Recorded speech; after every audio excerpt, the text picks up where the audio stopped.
Well, thanks for having me. It's so awesome to be late. Actually, it's a pet peeve of mine to be late. I was actually 45 minutes early down in Pullman before I had to turn around and come back up here. So it was the wrong WSU campus. So I was super thrilled to figure that out. So I have a high school education, not a college education. And I look for big stadiums. I don't really know how to get to buildings a lot of times, so it's a little rough on me. But no cops along the way, so that was good. I might have broke a few laws, but other than that, I'm here. So it's great. Again, thanks for having me here, and thank you for the intro. I appreciate that.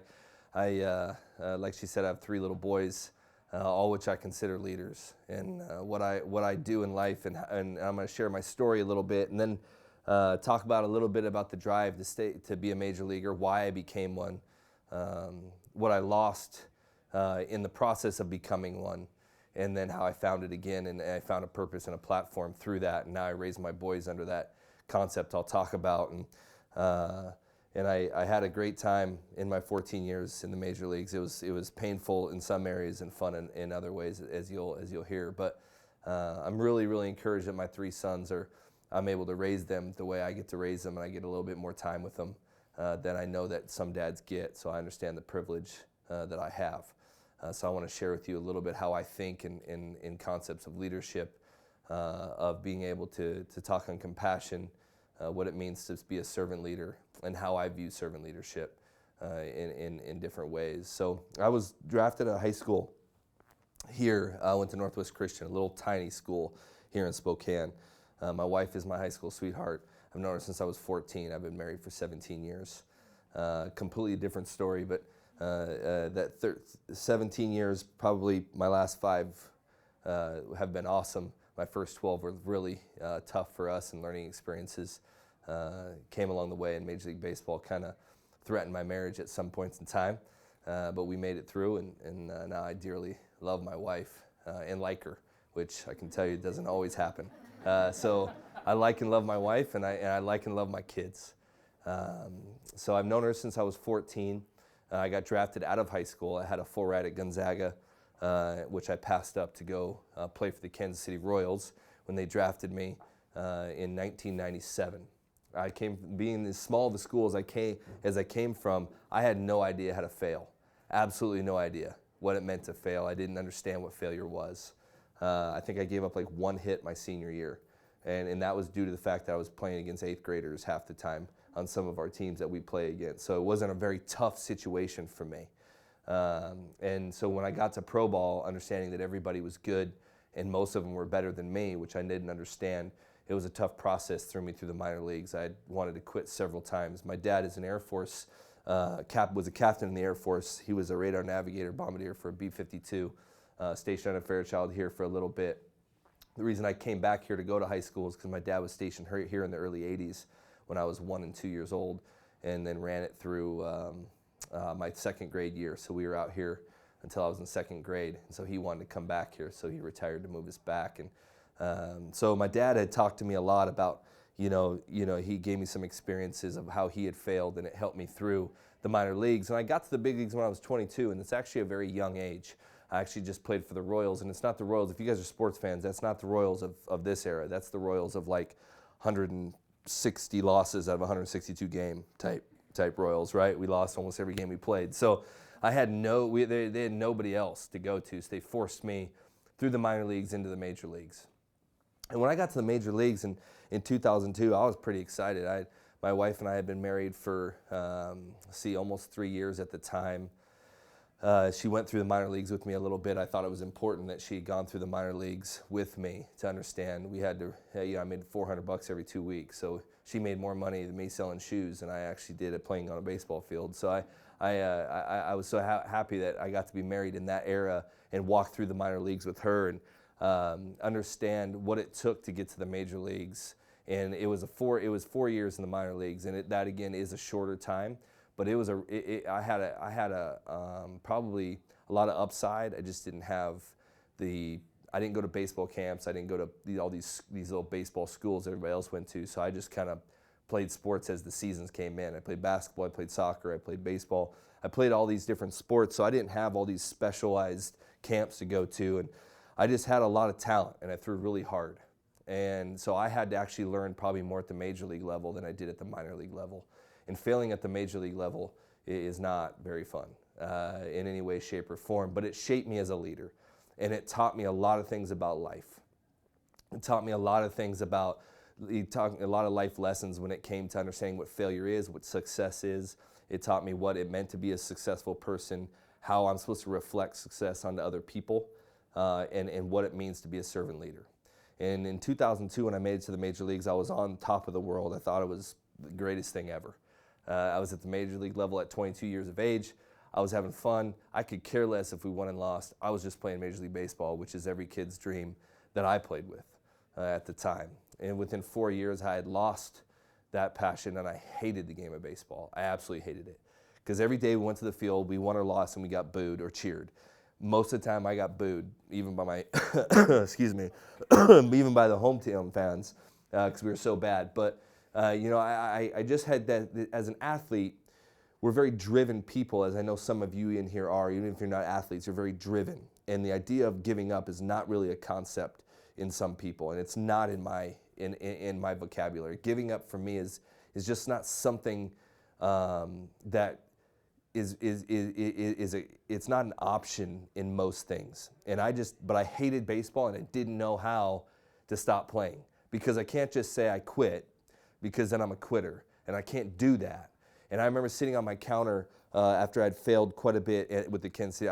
In those 4 years, I had some weird injuries. I had actually lost I had blisters so bad where they had to cut my nail off, and they had to drop some acid on this nail bed because my blisters got so bad they had to remove part of my nail so I wouldn't put pressure on it. Well, then they put me on the DL with a broken fingernail.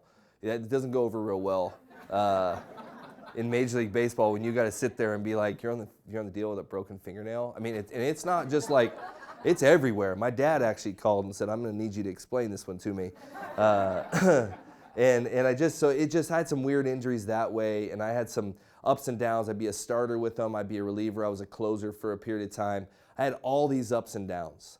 And for me, it got to the point where when you run into enough roadblocks and you don't look at them, now I look at things, I'm going to throw some word pictures out at you because that's how I think, and that's how I like to think about leadership, with word pictures, because I remember word pictures. But I look at some of the things I ran into as toll bridges or roadblocks. And toll bridges, you got to pay the price to get through the toll, right? You got to pay your way, and you're gonna have to pay a price in order to get past a certain scenario. You can look at those same things as roadblocks. And at that time, I felt like they were roadblocks. Something that told me to quit. Something that told me to not be a part of a baseball anymore. Wanted me to say no more to this. I'm tired of running into all these situations that I don't enjoy, because it's not how I saw baseball. It's not how I saw success. It's not how I thought Major League athletes were supposed to be. Because we're on TV, we're supposed to be these guys that have the easy life, right? We make all this money, we have these houses and cars, and we have this fame, we have all this stuff, and life's good for them. And I was actually saying, no, I actually play with 750 on average, where we make $3 million a year in the Major League level. 750 people in Major League Baseball, and probably over 50-60% of them at some point in time, if not the whole time, are miserable in their life. And they use the on-field scenarios as an escape, because you find out real quick that money was not it. It does not buy you anything. It does not get you anywhere. And I was starting to realize, man, like I'm looking at this as a roadblock. I'm looking at this as like, this is telling me I need to quit. I'm tired of having to push through all these different roadblocks, and I have to go over the roadblock. And I didn't see them as a toll bridge. I didn't see these situations as, you know what? In order to mature in life, you're going to have to pay a price. And I didn't see that at the time. And so I just got so frustrated with Major League Baseball, and I said, I don't want to play anymore. I remember sitting on my counter in Kansas City at my house, and I'm crying because I don't want to play anymore. I don't want to go to the field. I failed. I one of the probably hundreds of games that I blew for the team pitching. I was just sitting there, and I said I had no drive to be a Major League athlete anymore. And I was scared about it because I had no one I could tell, because there's no one. If I came into this room and said I hate being a Major League athlete, I'm sure everybody would be like, boo-hoo, feel so bad for you. You know, like it stinks that you're living this life of a major league athlete. Like no one's gonna feel bad for me. No one's gonna, and so I was scared. I was lost because I didn't know who I could talk to. I didn't know who I was because I definitely didn't feel like a major league athlete. And I was tired of every day going to the field and being the same thing. You win or lose, you go home. You win or lose, you go home. Because I didn't understand what I was doing other than being on a baseball field. And I didn't understand my purpose in life. And so after 4.5 years of not knowing who I was, of not knowing what I was doing, of tired of failing and tired of hitting roadblocks, I wanted to quit because I lost my way. I didn't know what I wanted to do, but I knew I didn't want to continue being a major league athlete. And I told my wife, either I need to either get traded to go to another team to get a fresh start, a fresh view on life. And that's where a lot of people want to change jobs, right? Like maybe I just need a new job, or I need to get into a new scenario, or I got to quit and do completely something opposite of what I'm doing now and chase a different dream because this one's over for me. Because I got tired of not feeling like I was being a successful person. And there were times that I should not have been in the major leagues, but we didn't have anybody better than me in the minor leagues. So I had to stay up there. So it was like purgatory, for me, and so I was like, but I can't quit. It's not in me to be a quitter.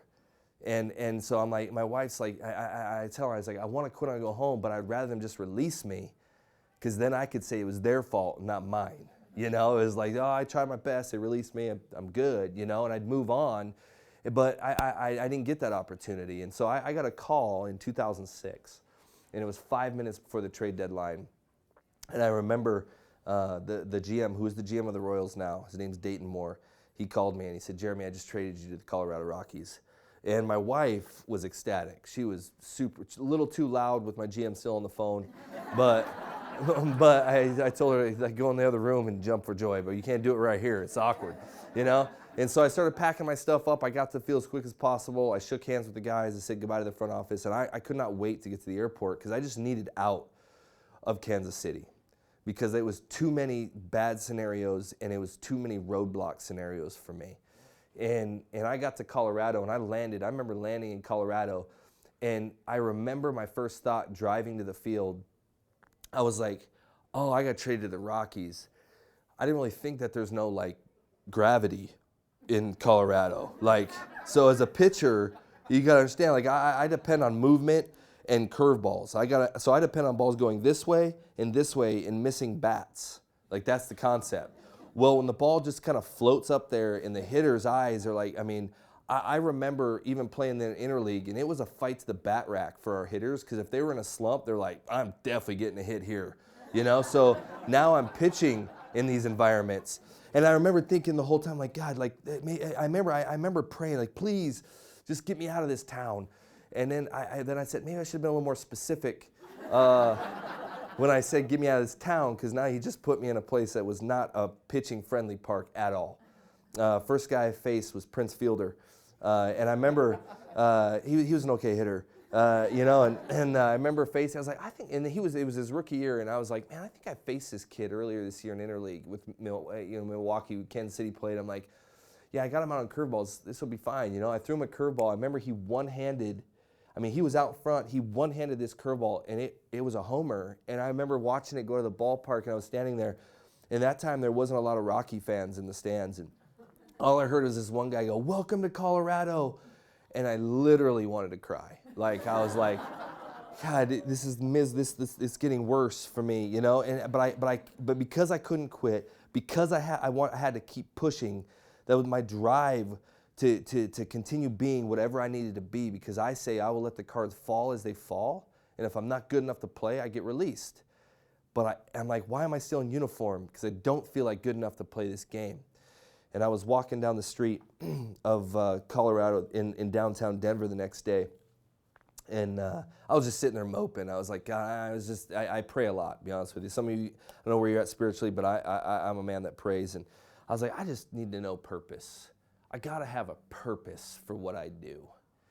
I got to have understanding for who I am, because I am losing my mind and I'm losing my identity, and I have no idea who I am, and I do not feel like I have a reason to be where I'm at. And if I don't have a reason, if I don't have a purpose, I don't want to do it. And I was really desperate. And I just remember walking down the streets of Denver and the 16th Street Mall there.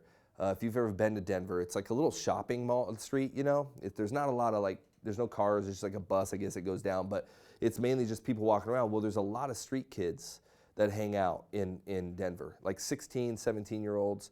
For whatever reason, they congregate there. There's a community of kids that, for whatever reason, who are homeless or on the streets, that's where they go.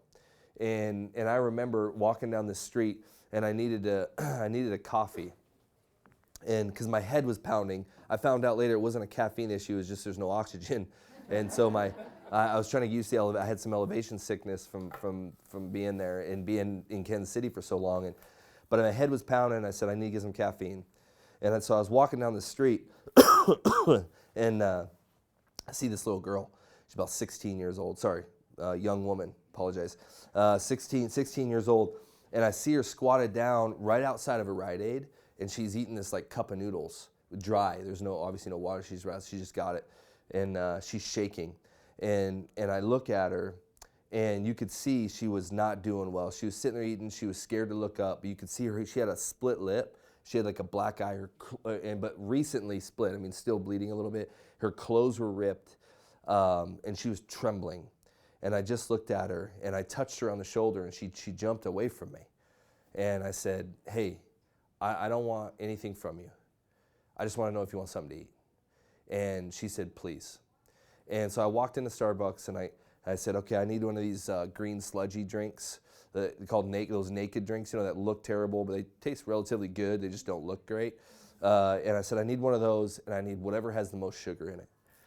And it's a blueberry muffin, if you're wondering. The lady said, this has got the most sugar. So I said, perfect. I get a blueberry muffin. So I grabbed it, and I walked back outside, and I walked over to her, and I handed it to her, and she ripped it from me. And it was a life-changing moment for me. It literally, if you look, I'm not going to encourage you all to do it, but if you want to pull up my statistics, you will see that from 2002 to 2006, you'll see my baseball numbers. And then from 2006 to the end of my career, my last year doesn't count. So 2006, let's go through 14. Don't look at 15. There's a long story to why those numbers were bad. But so you'll see it's a complete change in my career. And there's a reason why that took place. Because when I met this young lady and she ripped that bag from me, she looked up at me and said, thank you.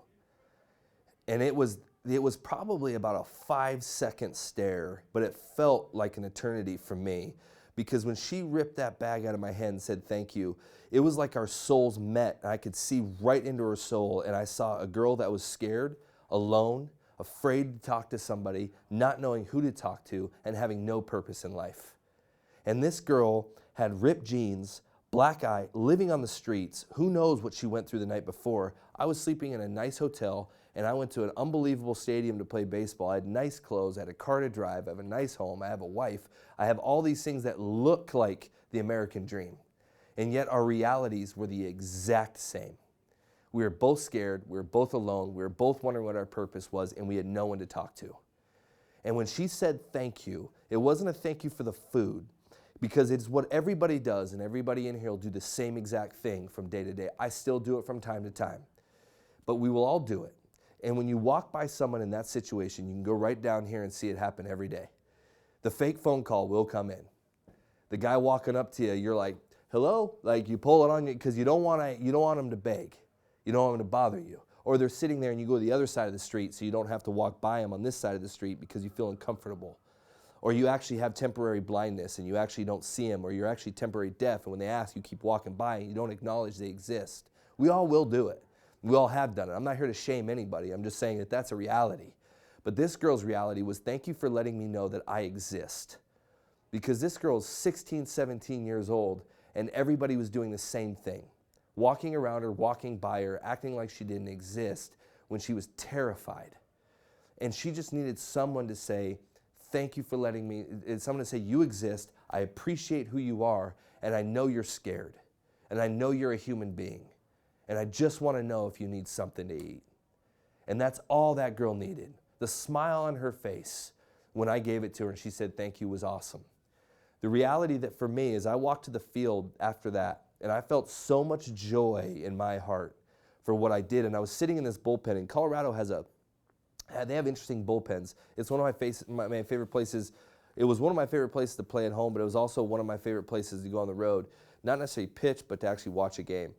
Because of the bullpens were awesome. They have these trees out there, and they got this random raccoons that are just actually in the trees, ducks landing in the pond out back. It was like you're in the mountains in a bullpen, right? It was just an awesome scene for me. And so I was sitting in this bullpen, and I would sit there before games, a lot of times before BP, and I would just kind of gather my thoughts, because I had a lot of thoughts running through my head, and I had a lot of internal stress for not knowing who I was. So I was trying to calm myself and just kind of go through my day and kind of focus on what I needed to do that day to try to be good when I felt like I wasn't. And that day was completely different. That day I sat out there with a smile on my face and feeling so free in who I was. And I was trying to figure out, I knew that I'd helped that girl, but I was like, man, there's a tremendous amount of freedom in who I am. And I remember thinking about my day and thinking about that girl and just seeing that I simply loved my neighbor as myself. And I didn't know who this girl was. I didn't want anything from her. She couldn't give anything to me. I just wanted to look at her as a human being and say, I value you. And I want to help you because you can't help yourself. You're eating a cup of noodles that someone might have got you, or you might have stole, or maybe you paid for. I don't know, but it's a 59-cent thing. You don't have enough money to feed yourself, and I do. I got a lot of issues, and I had a lot of issues at that time, but money was not one of them. And so I wanted to help her out. And I felt so good about that, and I was thinking, man, why do I feel so good about simply just helping that person? I've helped people before, but why do I feel so good now? And I remember getting this feeling of, because what you've been given in life is a platform to not be selfish with. It is not about you in life. Your talent, your skills, your success is not about you. It is about your ability to use what you've done and what the gifts that you have and the platforms that you've been given to help other people become who they're supposed to become. That is what it is for. And it doesn't matter what you're doing. It's all about serving and leading through acts of service, because when you can serve people under you, people as your peer group, or even serve people who are above you, that will give you joy, because you're doing something other than saying, well, I'm just going to work for me. Because when you start doing that, when you start losing sight of that, it becomes a roadblock every time that you don't get your way, or that you don't succeed, or that your day doesn't go well, and you leave every day wondering why you do what you do. But if you can see that it is about other people, those roadblocks now become toll bridges, because now they become I have to pay a price here, but I'm willing to pay that price to get to the next point in life, because I know that I can help people at the more success that I have. So my success is not selfish driven. My success is not about me. My success becomes about the tattoo on my left forearm that says, no man shall live for himself. And when I started thinking that way, and I started living for everybody else but myself, I found joy in what I did. And I found purpose in what I did. And then I became a pitcher that I needed to become, because then after that season in 2006 was over, 2007 was a big year for me as a free agency year, meaning I would go through 2007 and I become a 6-year free agent. At that time of year in my career, when you're a free agent, if you go through that year and you've done well, major league teams are going to ask you to play for them. If you didn't do well enough, they might ask you to play for them, but you're going to come in on a minor league deal, which means you're not guaranteed a big league job. We'll let you try to compete for a big league job, but if not, you're going to go back down to AAA and you're going to play in the minor leagues. There are guys that make a living in AAA. I was 27 years old at the time, and I had no drive to be in the minor leagues. I said, it ain't happening. If I'm going to be in the minor leagues, I'm done. Because I have a lot of things I want to do, and I know now that whatever I'm doing, I want to do to help other people. And I didn't feel at that level I could do that the way I wanted to do it. And so I remember taking control, and I remember calling that offseason. I was given a contract with the Rockies. Honestly, I didn't even know if they'd give me one, because I didn't have that great of a year. And when I met this girl, it was near the end of the year. So I really didn't have a lot of time to change any of my numbers. Well, they had called me and said, we're gonna give you another deal. And I remember looking at my wife, and I was like, this is unbelievable. Like, they're giving me another chance, but I got to become somebody now. Like, if I'm going to have another chance to be a major league pitcher, I don't want to just be a major league pitcher. I want to be one of the best major league pitchers in the game. And the reason I want to be the best is not for all-star status, not for Hall of Fame status, but I want to be the best because I want to be on a platform that can make an impact outside of that stadium.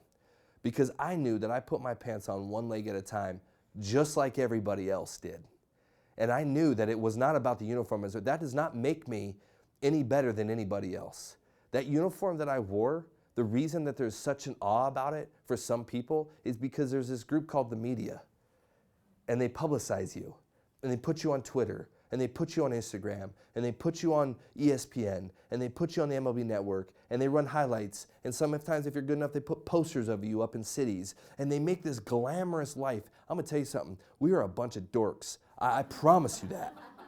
There is nothing that there's nothing about us that makes us like superhuman. We talk about it all the time in the clubhouse. We'll laugh and we'll be like, man, I honestly, like, I can't teach. I can't sew anybody up. If someone were to come here with needed an arm amputated, I got no shot.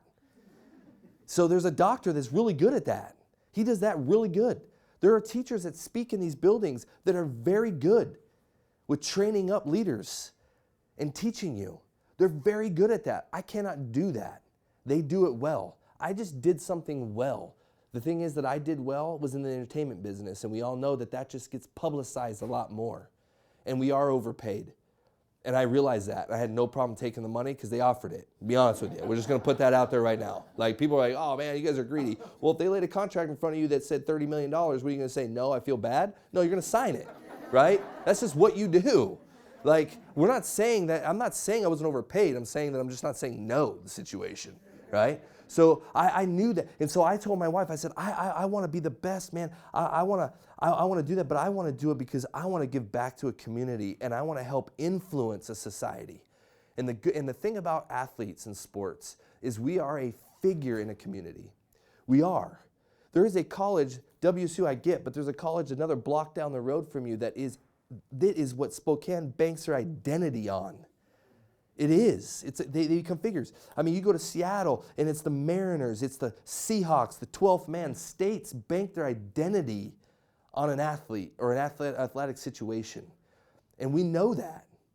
And the reality is, I didn't want to take advantage of that in the sense of like, look at me. I want to take advantage of it as like, oh, well, now I have access. I have access to the media. I have access to be able to speak to groups like you guys, to be able to influence people in how they think. I'm going to get that access, and I'm going to get it wide open. Doors are going to fly open for me because of what I do. And so that's why I want to be the best at it. And so I remember going and flying out to Minnesota, and it was minus 30 degrees. It was really cold.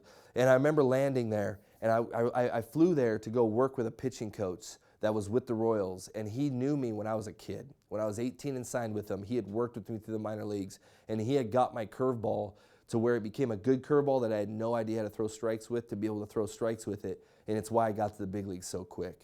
So I called him, and I said, I need to restructure my entire my mechanics. I need to have a completely different arm slot.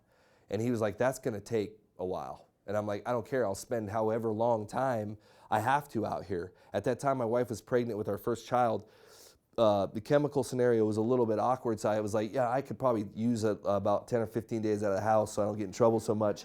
So I was like, and she probably wants me out because she probably doesn't want to see me right now. And so I'm like, so I'll take it. So I took 12 days and I flew to Minnesota, and I spent 12 days with him, and we broke down my arm slot. And here's why I did that.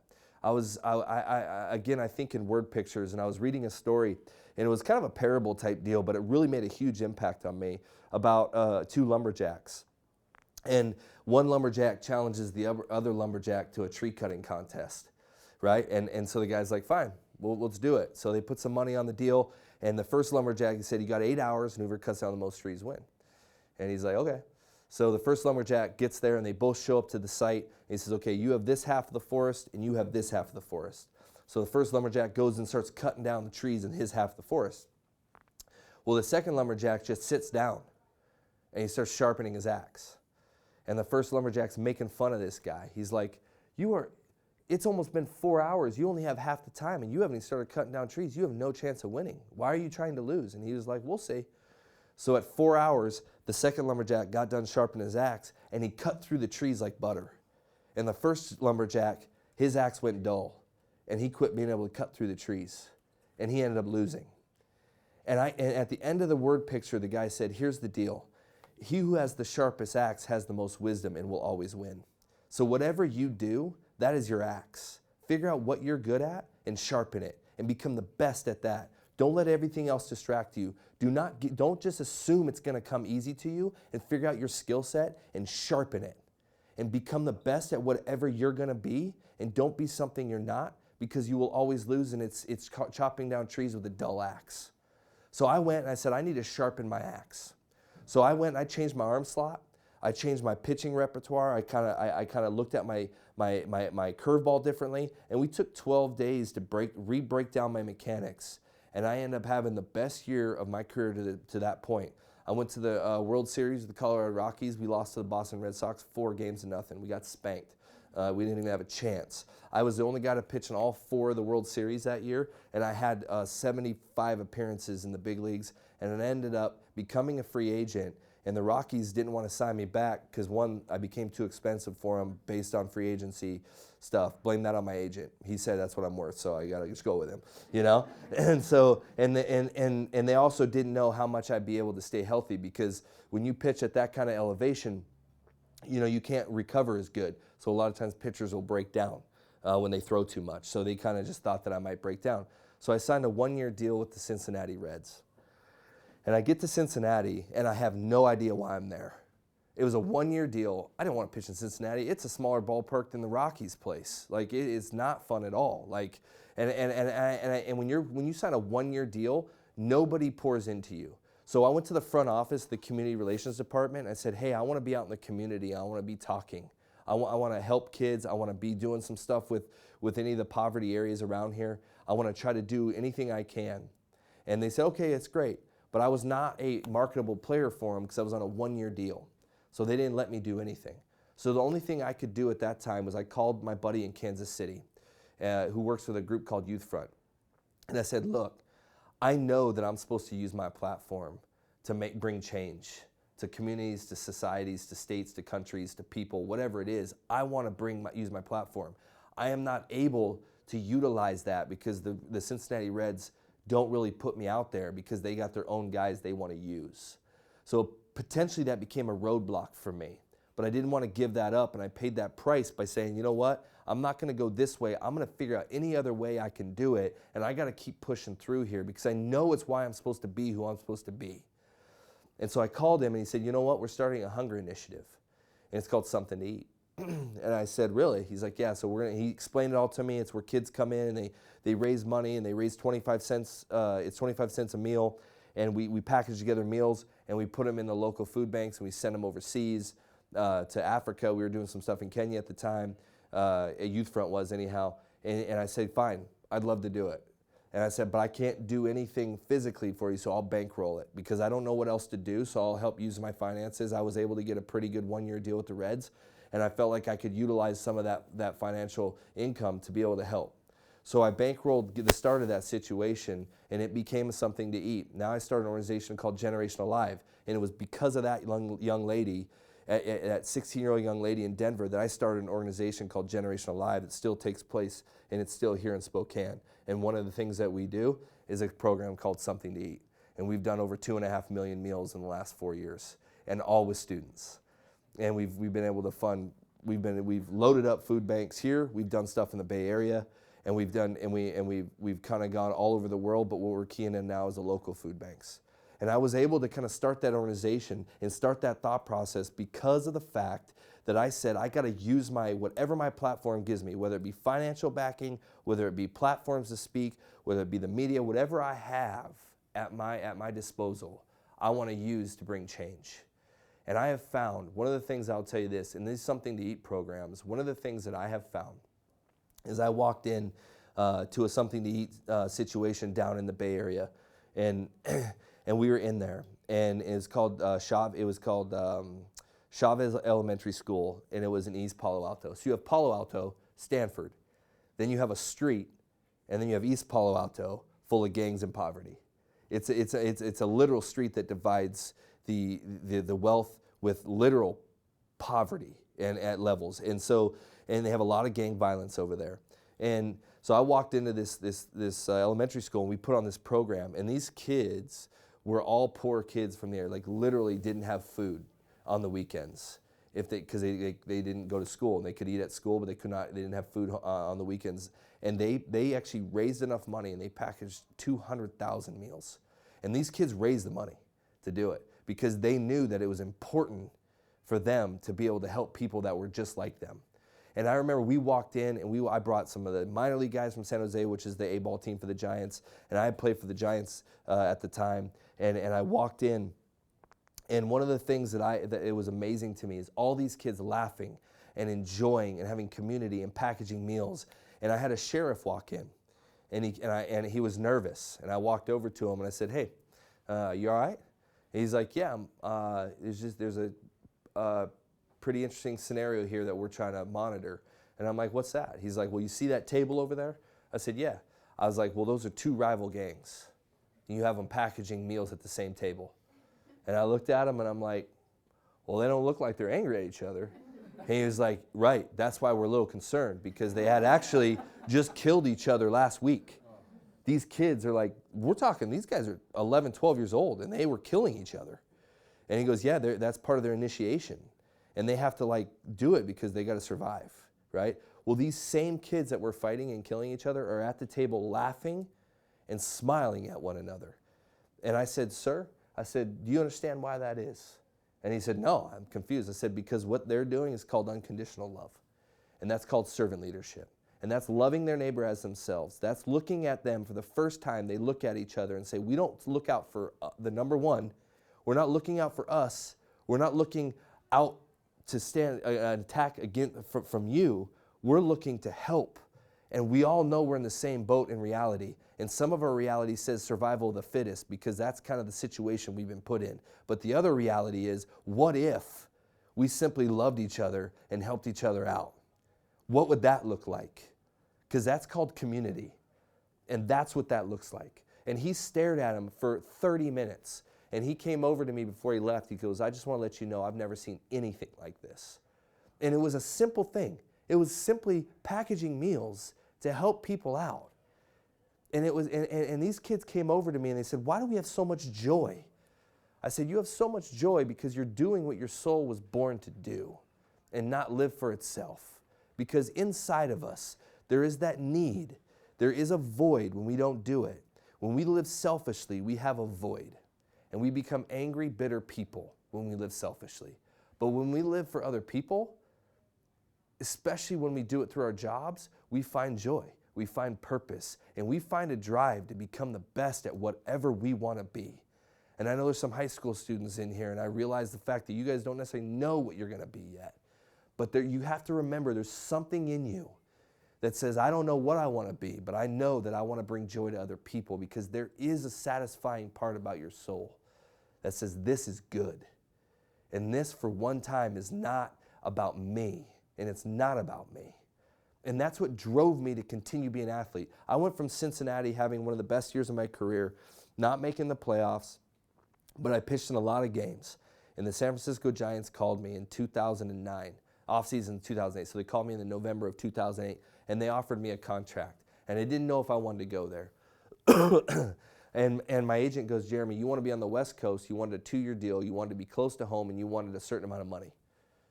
You just got everything in one package in the first 5 minutes of negotiations." I said, "I'm not trying to be a lazy agent. I'm just saying when it's on the table and it's that easy, why don't you take it? It's a low-hanging fruit." And I talked to my wife, and she said, "Let's do it." So I did it. And I didn't enjoy San Francisco early in my career. I didn't like the area for for different reasons. And the next thing I know, I signed, and within 2 weeks of signing, I start reading all these magazine articles, because I started getting more into poverty, because I was like, here's the deal, I don't have a poverty mindset, and I don't want to encourage poverty, nor do I enjoy poverty because it gives me something to do. But I look at that and say, but it gives me a purpose and a drive to become somebody great, because I want to give back, because those people who live in poverty do not get to become everything that they are destined to become because of a situation they're in. And there are a lot of awesome leaders out there in poverty. And if you can love them and encourage them and push them and get them through that and not let them live in their poverty mindset because that's a situation they're in, and get them to understand they can become successful, there are a lot of amazing leaders that have a lot of compassion because they know what it's like to live at that level. And that's why I focused on it. I said, I want to pour into that area. And so I started researching poverty. I started researching hunger. I started researching the water crisis. My foundation, not Generation Alive, but my foundation started doing stuff in Africa. So I put a lot of freshwater wells in Africa. And if you know anything about water, which I know a lot of you do, it is one of the most, it is to me, one of the top acts of injustice that you can possibly imagine to a human life not having fresh water. It does so much damage to a human being to have to drink water that's not good for you. It's amazing. 94% of diseases come from drinking water. You give them quality drinking water, you eliminate diseases, 94% of them. So it is an amazing thing when you take a community, and I remember for the first time popping a well in Uganda, Kazira, Uganda, I think it's called. And so I remember putting that well in, and pictures were taken. When this well popped, I kid you not, I started crying. I saw a live picture of when they popped the well. And we take drinking water for granted. Man, you go to a grocery store, you I don't like the label. That's weird. I don't understand I don't understand what all this infused whatever is. That water is a square water bottle. It doesn't fit in my cup holder. You got all these options. There's a ton of options for water here. Well, they're drinking mud, right? I've seen the dirty water. So we put this well in, and they showed me. They popped this well, and it starts shooting water up before they capped it. I watched a community of 1,500 people in the jungles of Africa sprinting across the field, sprinting. And these kids dancing almost in the rain. The water's coming down, and they're just they've never seen anything like this. And I saw what their water looked like, and I saw where they got their water. The moms have to walk 8 miles a day, there and back, with jugs of water on their head if they want the freshest water. And then you don't even know if it's all that fresh. There was a guy literally a half mile from them that was selling them water that they were taking out of watering holes for animals that had feces, literally gross. And he was selling it to them, saying, you have to pay for this. And the whole communities have dysentery. They're dying. So when you pop a freshwater well in a community and they didn't have to pay for it, you just walked in and said, no, we're putting it right here. These kids were dancing, moms are crying. They did this huge party. They did this festival. They got together and did this huge song for me. I was watching over a live stream and they were doing this song for me. And you got all this joy. You're simply because I popped a well? This is amazing. Within 2 years, they sent me a picture. There were 4 tribes in the area that had walking trails all meeting at the well. And heads of their leaders of the tribes who had warred against each other were meeting and creating peace. And they became a community, these 4 tribes, over fresh water. And we had to pop another well because they were going to drain it if they didn't. And we did. And these communities were thriving because of fresh water. Simply, I did not know these people. It didn't cost me much. And I just wanted to help out where I could. So I started looking more into it. And the next thing I know, everywhere I saw poverty or hunger, especially water crisis issues, I started looking up human trafficking. All of a sudden it was well, this person's being sent into human trafficking. This group of girls here were stolen to be sex slaves. These little boys over here were stolen to be in the working fields. And I'm wait, whoa. I thought, high school education, okay? So I was man, I thought slaves ended in the Civil War. I don't understand. And so I called my buddy, who's in Youth Front over there. We started the Hunger Initiative. I said, what do you got on this human trafficking stuff I'm reading on, man? This is devastating. And he's yeah. He goes, I just heard a guy named Dave Batstone speak on this. You ought to look him up. He's one of the #1 guys in the country and right now in the UN pushing and getting people to understand what human trafficking was like. And this was back in 2008. So I looked him up. He was a professor at the University of San Francisco, and I just signed with San Francisco 2 weeks earlier. And so I emailed him. And he thought it was a joke because he's a baseball fanatic, and I just signed to be their setup man. So he said, He called me 45 minutes later, and he said, Jeremy, this is Dave Batstone. He goes, honestly, like, I thought someone in the office was playing a joke on me. And I'm like, you emailed me, right? I'm like, well, how'd you get my cell number? Off your email. Well, I don't think anybody in your office has my cell number. You know, and he's like, man, he's like, what do you want to know? And I said, I want to know about human trafficking. I want to know what's going on because this makes no sense. And I've been told your Not For Sale organization is one of the #1 organizations in the country, and if not one of the leaders in the world in this. He said, I'd be happy. We just started a couple years ago. I'd be happy to talk with you about it. So I met him in San Francisco, my wife and I. We sat down with him. We learned everything about the organization. And I remember telling my wife, this is why I'm here. I'm here because I now have access to media, and I can expose what's going on in this country and in other countries based on what I'm hearing and learning right now through this organization. I want to do that. I want to figure out what I can do. Within 2 years, I had 50 Major League Baseball players all donating their salary for the day. And I know it doesn't seem like a lot, but I'm talking when these guys are making $30 million, like divide that by 162, it's a pretty good amount of money, right?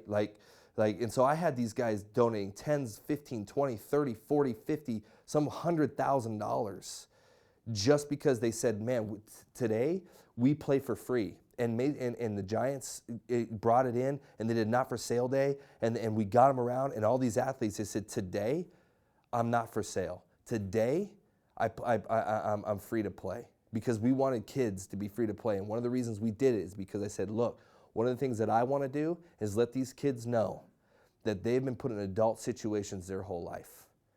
And I said, I want them out of an adult situation, and I want them to play like kids. So we have a orphanage over in Thailand, right in the Golden Triangle, and we put a right by Chiang Rai, and there's an orphanage there, and there's 250 kids in this orphanage, and these ball players, because the funds we were able to bring down, we built these basketball courts and gymnasiums and libraries, and we were able to do all these different things for them because we wanted to be free to play. And I went over and hung with these kids. And I want to let you know, I'm not doing it for effect. I'm doing it because it's a shocking thing when you see an 18-month-old baby that was in the sex trade. We're talking 18 months. And you see this, and you're like, man, this is unbelievable. Are you kidding me? And they rescued her from a 6-year-old man that had purchased her, right? So we rescued her, and we're giving her education now, and now she's like, I don't know, now she's like 7 or 8. There was girls in there, I met girls that were 18 years old that are going to college now in the United States of America, and they were rescued out of the sex trade when they were 8. And now they're having purpose, simply because these 50 Major League Baseball players said, man, we don't know who you are, but we want you to dream big, and we want you to accomplish your dreams. And one of the stories I have to tell you, I was in 2002, go back to Kansas City. I walked